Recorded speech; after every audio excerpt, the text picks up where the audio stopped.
Welcome to this special edition of the 1600 Sessions. It's the 50th episode since we began in January of 2017, and along the way I've had wonderful conversations with former White House staff, historians, those who've worked in the White House and had up-close and personal interactions with presidents and first ladies, and even with a few presidential family members. Today we'll be reflecting back over those 49 episodes and highlighting some of my favorite moments with our special guests. But I'd like to thank you for listening and watching these various episodes over the years, and I hope you'll continue to follow the 1600 Sessions and share each episode with your friends and contacts. Thanks so much. Let's start where we began in January of 2017 with our very first episode with Anita McBride, a member of our board of directors and former Chief of Staff to First Lady Laura Bush.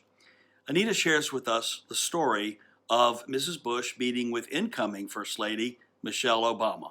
Mrs. Obama came at the invitation of Laura Bush. And they did have, exactly as you say, a conversation as mother to mother, woman to woman, about what this is like living in the White House. And she could see that Mrs. Obama was most concerned about her girls and what their life would be like in the White House. So she did something very special, Laura Bush did, and she invited her back to come a second time, to come with her mother, who would now be living at the White House, Mrs. Robinson, and to bring the girls so that they could see the rooms that they were going to be living in. And Laura Bush invited her own daughters to come down. Jenna was living in Baltimore, Barbara was living in New York, and told them to come down and to meet Malia and Sasha and take them through the White House to see it in a way that no one else could really explain it to them. And I remember seeing those two young girls walk through the diplomatic reception room doors and having Jenna and Barbara welcome them at the door, taking them upstairs to see their rooms, to take them up on the third floor, to see the solarium, to slide down the banister in your stocking feet that little kids love to do. And then the beautiful letter that Barbara and Jenna left for the girls in January of 2009 to give them a little bit of preparation of coming into the White House. The relationship between children and first families is a very unique club, and it's a bond that all of them share. Well, just as important as it is for the family to move in the White House staff also has to move in after Inauguration Day. In our next clip, two White House Historical Association board members, Dr. Martha Kumar, who founded and directs the White House Transition Project, and Tina Chin, who served as Chief of Staff to First Lady Michelle Obama, they tell us what it's like moving into the West Wing and how important proximity to the president is in your new office.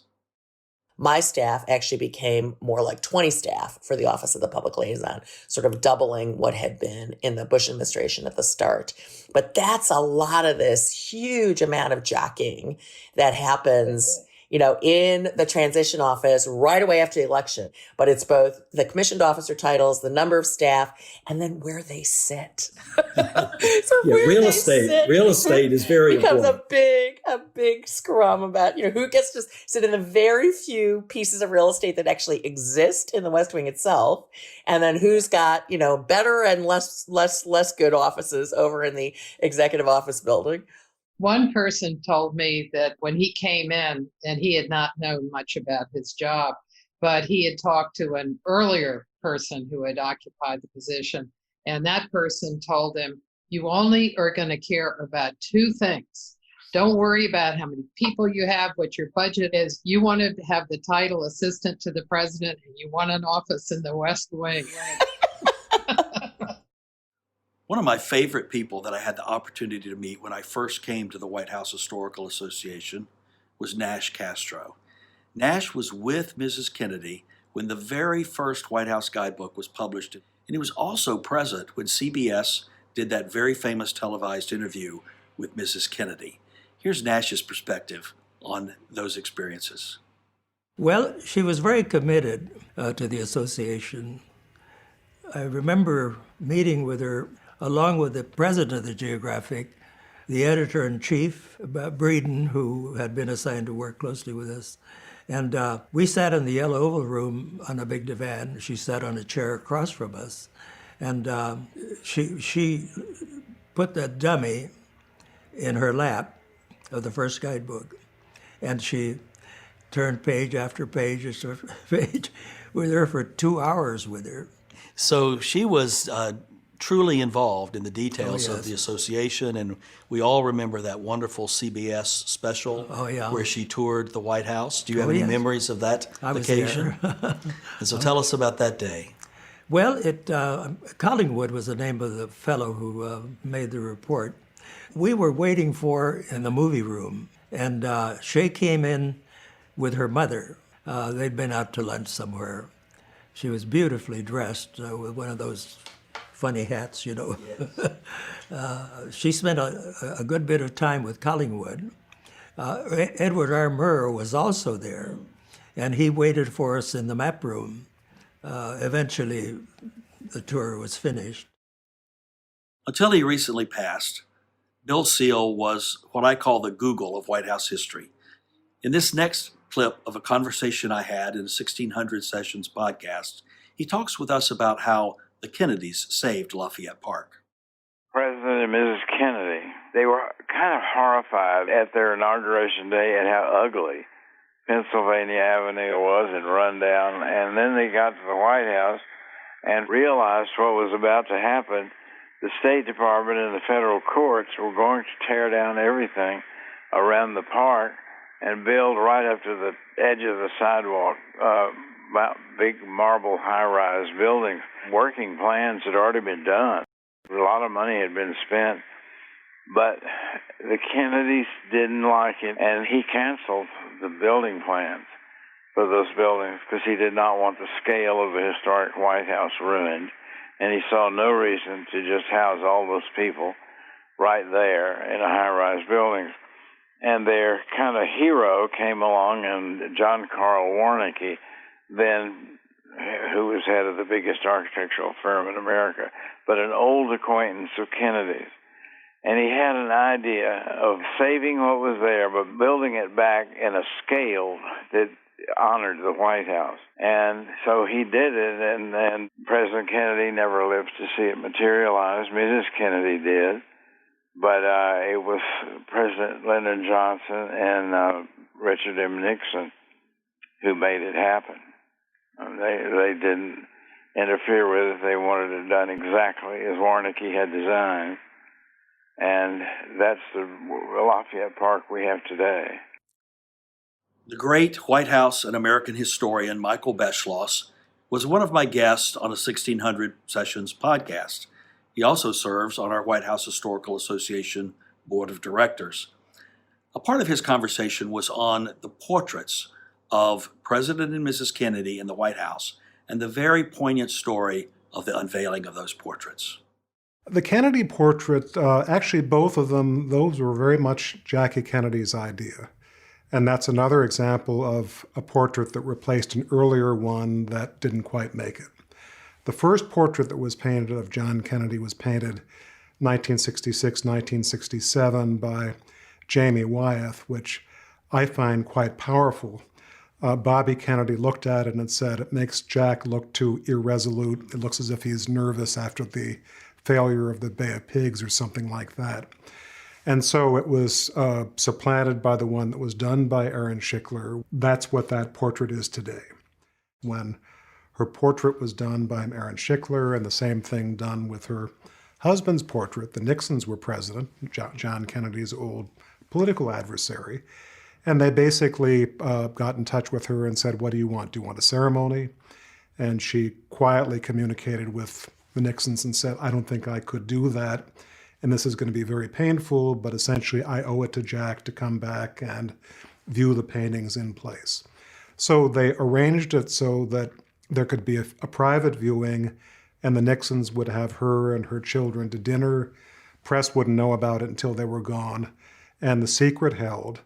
And the Nixons were lovely about it, and they looked at the paintings, and Richard Nixon showed John Kennedy Jr. the place where his father's desk had been in the Oval Office, were the famous pictures of John climbing out from underneath. And Jacqueline Kennedy wrote to Richard Nixon afterwards. She said, the day that I had always dreaded turned out to be one of the most precious days I've ever spent with my children. David Rubenstein is a great friend of the White House Historical Association, and I value him as a friend and a mentor as well. Our David M. Rubenstein National Center for White House History is named after him. In one of our recent podcast conversations, I asked him why he thinks it's important to support our work, and I was really moved by his answer. A famous historian who taught at Harvard for a while said, those people who don't remember history are condemned to relive it. In other words, if you don't know the past, you're probably going to make some mistakes in the future. So I think it's very important that everybody learn the history of their country or their organization or whatever the association might be. Learn the history, because you can know what went before you and therefore what you can do to make what goes in the future better. In the history of our country, I think it's important that Americans really know the good and the bad of our country's history, and therefore the White House as a symbol of our country, to me, is one of the most important things that people can learn about and should know about. It really is the most famous house in the world, most famous building probably in the United States, and if people don't know about it, I worry that they won't know about lesser things as well. But you should know something about the White House, something where our president lives and works, and something about our country's history. So I support it because I want people to know more about this important part of our country's history. One of the themes in our 1600 Sessions podcast is partnerships, how we extend our reach and impact through working with others. One of those organizations is Amazon Web Services. Teresa Carlson serves on our White House Historical Association Board of Directors, and in a podcast conversation, she talks about our resources, technology, and our mission. But in terms of just how you think about the White House Historical Association and the outreach, what I have personally learned, and I've known you for a long time, Stuart, is that just the vast array of historical information available that I didn't even know was here. So I think your gift shop here is one of the most amazing, probably in the world, in Washington, D.C. for sure. But every time I go in there, I feel like I learn something new and there's a new book I should buy, some piece of history that I didn't know about. For us, again, it's about that reach, really being able to reach the number of people. So now we have the opportunity and we've opened the gates, and we say at Amazon every day is day one. So I would say for us and this partnership, it's just day one. In February of 2020, Lonnie Bunch was our guest for the 1600 Sessions podcast, where he talked about the importance of our research on slavery in the president's neighborhood. Over 200 enslaved people worked to construct the White House. That while there were craftspeople from Ireland and England and parts of the United States that did a lot of the work, the enslaved people played a crucial role. They did a lot of the quarrying of the stone from Virginia and getting the stone up here. They did a lot of the work on getting the lumber, doing some of the initial work that needed to be done. So there is no doubt that you do not have a White House without the enslaved labor. 9 of the first 12 presidents brought enslaved people, used enslaved labor at the White House, because you're really trying to figure out, what do you need to get a building going, to get a White House going? What do you need for the entertainment? So what they've realized is that it's slave labor that was going to provide the foundation for them to craft and create what became the White House. In March of 2017, Jim McDaniel, who has been involved with the leadership of the association for many, many years, and who previously served as the White House liaison for the National Park Service, tells us about the White House Visitor Center and its important work that is part of the White House Historical Association mission. I think when I look back, the activity or the project that gives me the most pride is the opening of the White House Visitor Center. When we first opened that in 1995, after working with Senator Mark Hatfield of Oregon on the funding and going through a lot of negotiations with GSA and the Commerce Department, it was such an important step for White House visitors, because for the first time, people who could not make the narrow window of opportunity for a tour had a place to go that was a surrogate, an alternative. For people who did go through the tour and wanted to learn something more about the White House, they had a place to go. The White House is such an important icon for Americans to be able to come close to it, to go up to the fence, to see it, to go through the grounds on Easter egg roll or garden tours. It gives them a touchstone for their government, their democracy. It's a place where we have unique access. And to the extent that we can continue to provide that, I think it's really important and it's healthy for our democracy. It was a privilege to talk with many former White House staff members as we've done these 1600 sessions. One was Bill Allman, who served for many years as the curator at the White House. And his conversation, he talked about his favorite objects in the White House collection. Well, the Portrait of Thomas Jefferson by Rembrandt Peale. That was the one when someone said on 9/11/2001, what would you have saved? I said the Portrait of Thomas Jefferson by Rembrandt Peale. Now, it's not because I like it, and I like the Portrait of Theodore Roosevelt by John Singer Sargent and the Great George Washington by Gilbert Stuart. The only one I could have carried out of that building was the Thomas Jefferson, because it's a standard issue 30 by 25, early 19th century size. But I also said to people, I'm probably been shot for being a looter if I was walking down the street carrying a notable White House painting. I really like the clock in the Blue Room. It was acquired in the Monroe administration, partly because it has the curious story of the agents from France wrote back to President Monroe and said, you asked for clocks, we're having trouble finding ones without nudities.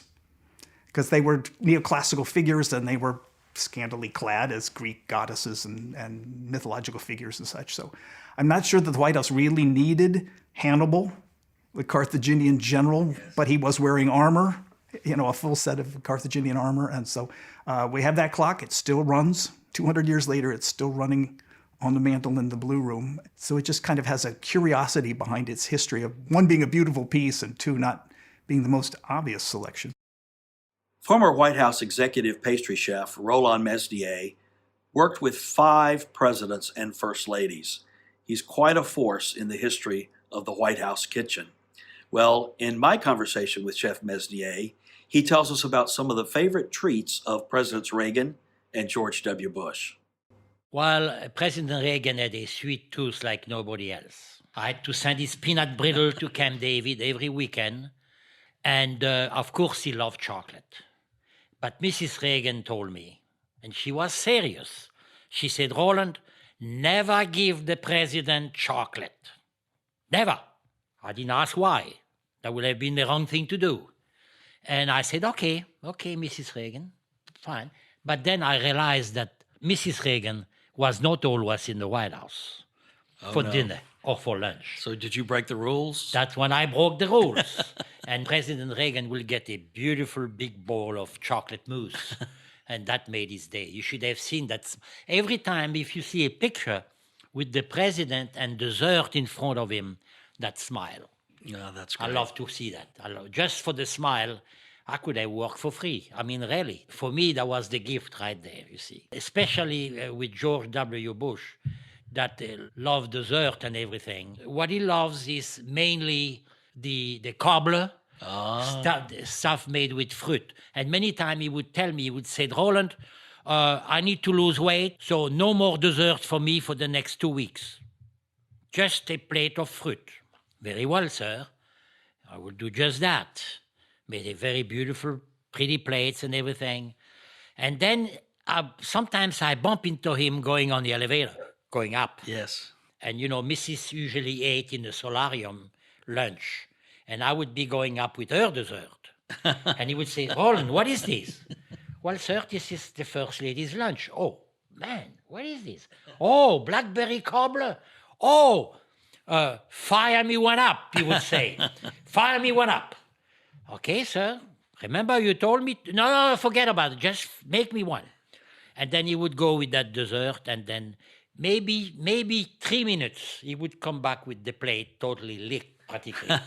And I knew that there was something he loved, One of the things I love about my job is I learn all kinds of things every day. I never knew anything about cheeseburger diplomacy until I talked with Matt Wendell, who had the opportunity to serve as chef with President and Mrs. George W. Bush at Prairie Chapel Ranch and at Camp David. Well, that I think was a news article I think because we always put the menu out to the press, what we were having, and often we would have cheeseburgers. And they might have thought that was strange for a world leader to have cheeseburgers. So the reporter wrote an article called Cheeseburger Diplomacy. And it really was true because the leaders actually really enjoyed cheeseburgers, and some even requested cheeseburgers for their visits. It was a meal, I think, that brought everyone down. It was great diplomacy to sit at a table, a big table full of people that you may not know, and share a cheeseburger. I mean, what's more American than that? Food always seemed to be the great leveler out at the ranch. One of the best jobs on any White House staff is the White House Social Secretary. And one of the best of all time was Ann Stock. Ann serves on our White House Historical Association Board of Directors. Well, you can imagine the stories that she has to tell.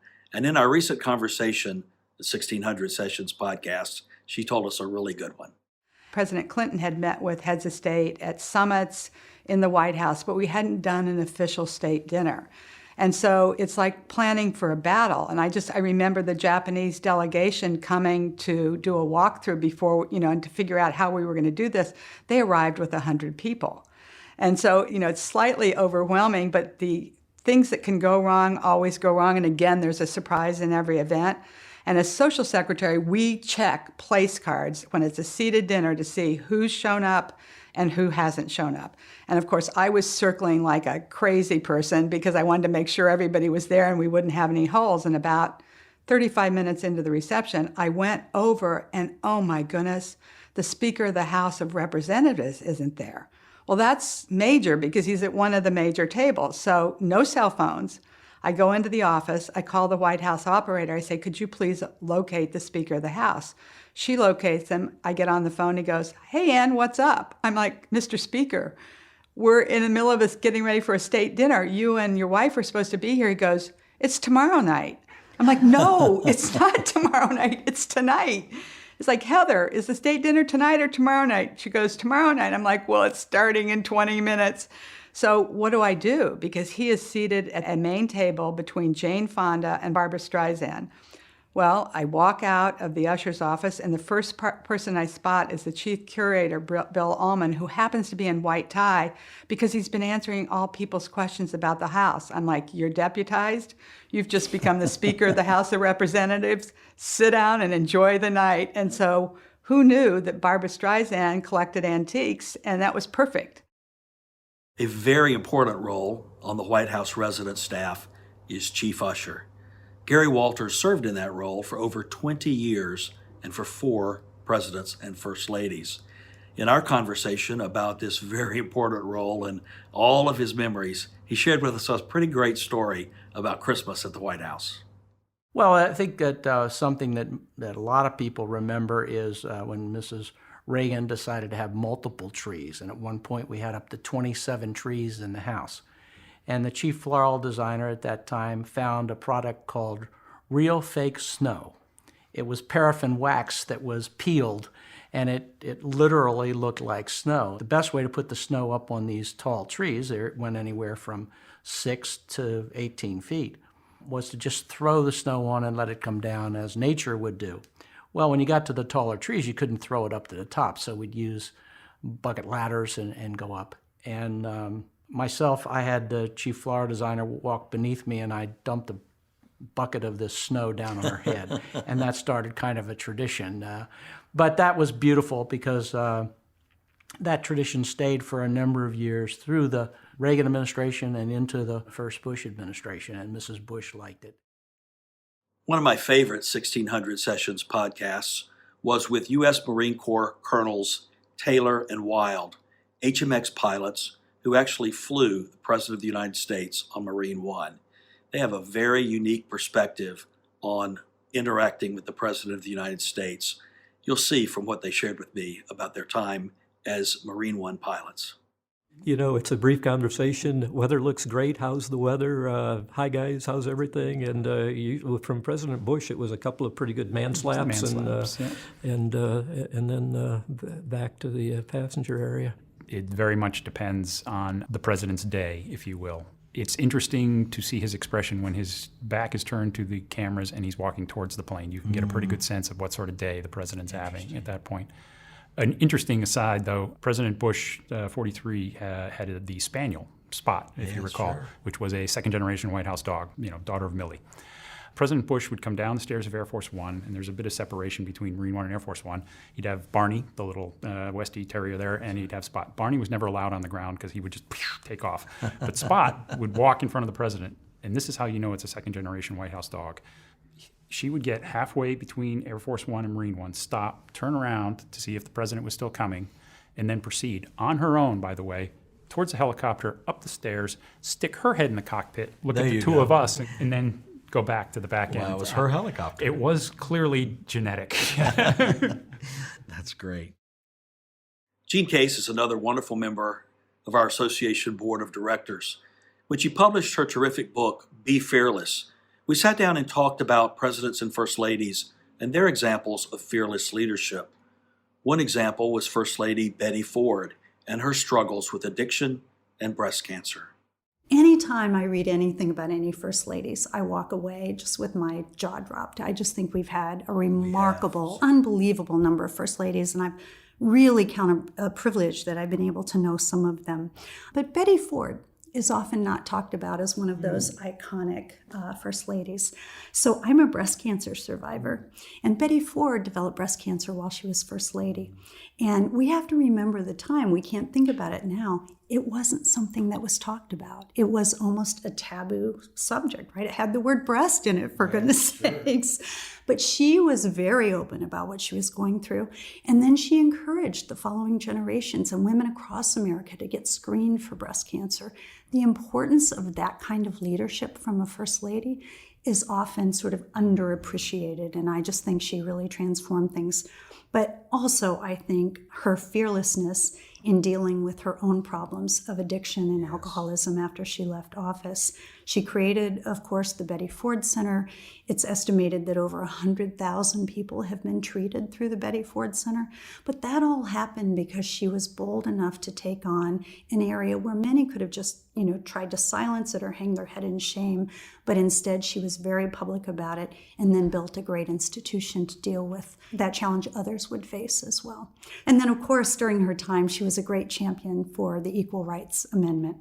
And at a time when it wasn't so popular for first ladies to be outspoken in that way. So in many ways, she was just fearless and ahead of her time. So I want to just give her a nod.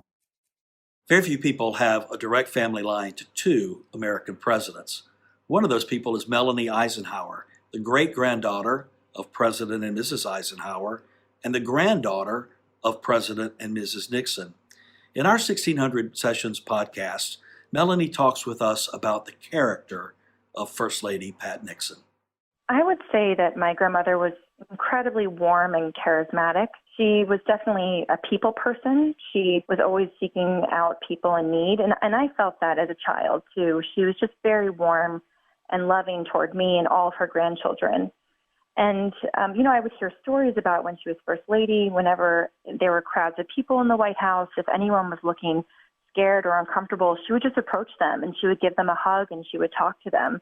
And I just loved hearing stories about how she cared for people. When asked what she would focus on as First Lady, she said, people are my project. And another thing that I just loved hearing about was how when she was First and Second Lady, she would travel all around the world. She was incredibly well-traveled. She would often turn down formal teas and receptions so she could have an opportunity to meet the people of each country, to see the schools and the orphanages and the hospitals, and just to show people that she cared, to get to know them and their culture. And something that she said that I love so much is even when people can't speak your language, they can tell if you have love in your heart.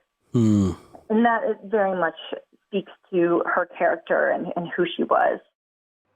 One thing I have learned is that presidential families have a lot of humor, just like all families do. And in my conversation with Clifton Truman Daniel, the grandson of President and Mrs. Truman, He tells us a very funny story about when he actually found out his grandfather was President of the United States. Weirdly, when I was very young, where I lived and where I went to school, I was in class with the sons of bankers and lawyers, doctors, very high-powered people. Walter Cronkite's son, Chip, was a classmate. So a president's grandson didn't stand out that much. It was not apparent to me that I was all that different. And of course, going back a little bit, the fun part of that is that my parents didn't tell me early on that my grandfather had been president of the United States. I found out in school. But I went to school one morning and my teacher said, "Wasn't your grandfather president?" And I said, "I don't know." And I went home and I asked my mother. I dropped my book bag at the door and I marched across the room. And I stood in front of her with my hands on my hips and I said, "Mom, did you know that Grandpa Truman had been president of the United States?" And she looked at me and said, "Yes. But just remember something, any little boy's grandfather can be president." What a great statement. So as a small child, Grandpa was Grandpa. When I sat down for a conversation with presidential daughter Lyndon Johnson Robb about her East Room wedding, the conversation turned to other subjects and other memories. One was a very poignant recollection of the time when she learned that her father was going to become president of the United States. It was just a horrendous day. I was in Austin, Texas. I was going to school at the university, and we were expecting so many wonderful things. That evening, after Daddy and the Kennedys and John Connally, Uncle Johnny, after everything was over in Dallas, they were going to fly after Dallas to Austin, and we were going to have a big dinner. And I came home from my classes to have lunch in the dorm, and after lunch I went to my room, and my former roommate called me on the phone, called and said, "Stay where you are, I'm coming to get you." Didn't tell me. And she took me over to another girl's room who had a radio. I didn't have a radio, nor less a television in my dorm room. And on the radio, they were telling about the president being shot. And we were all just kneeling on the floor and crying. And I didn't know what had happened. I didn't know whether my parents were all right. There were reports that my father had had a heart attack. And I loved the Connollys very much. They were very close. And when they talked about John Connally having been shot and so forth, it was very traumatizing. And I didn't know what was true. And then I heard somebody calling "man on the hall." And then, because I was on, upstairs in the dorm, and men didn't come upstairs in those days. So we knew something was happening. One of the dorm mothers brought up this man who said he was a Secret Service agent who had to take me away from the dorm. And he told me that it was really true.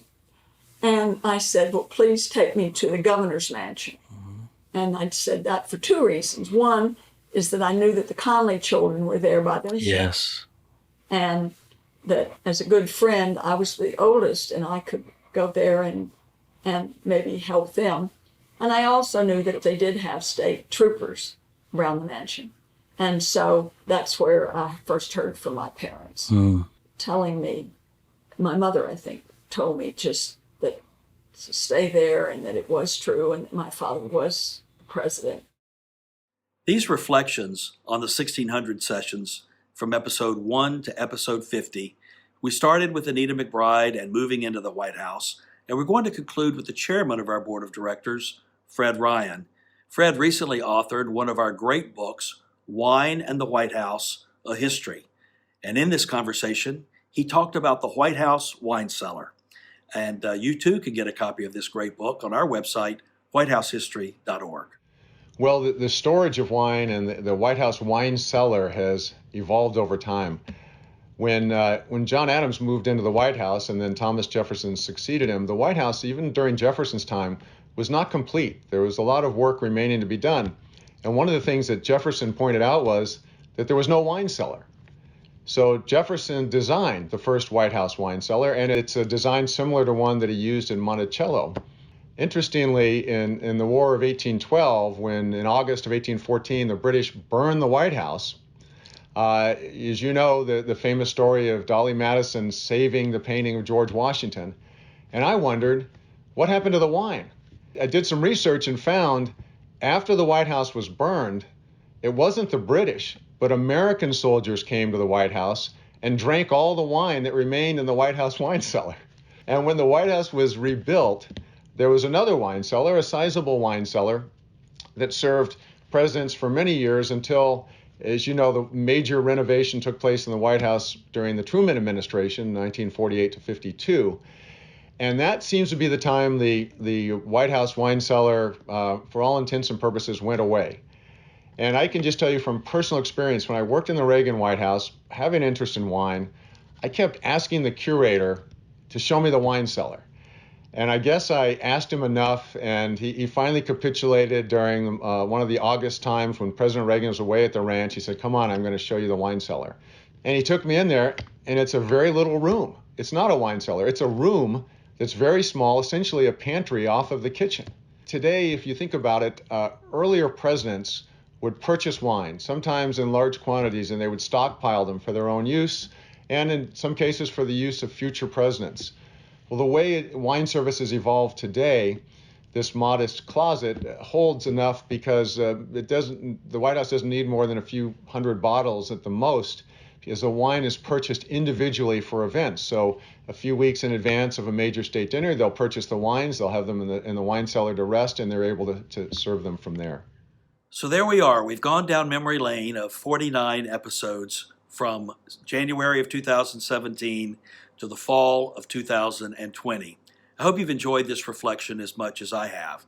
If you'd like to go back and listen to any of the full episodes, they're all available on our website, whitehousehistory.org. And I'd love for you to post your thoughts and comments or share with your friends by hashtag 1600sessions on Twitter or LinkedIn. Please continue to follow us and listen to us each month as we release a new episode of the 1600 Sessions. I'm really looking forward to the next 50 as much as I enjoyed talking with you today about the first.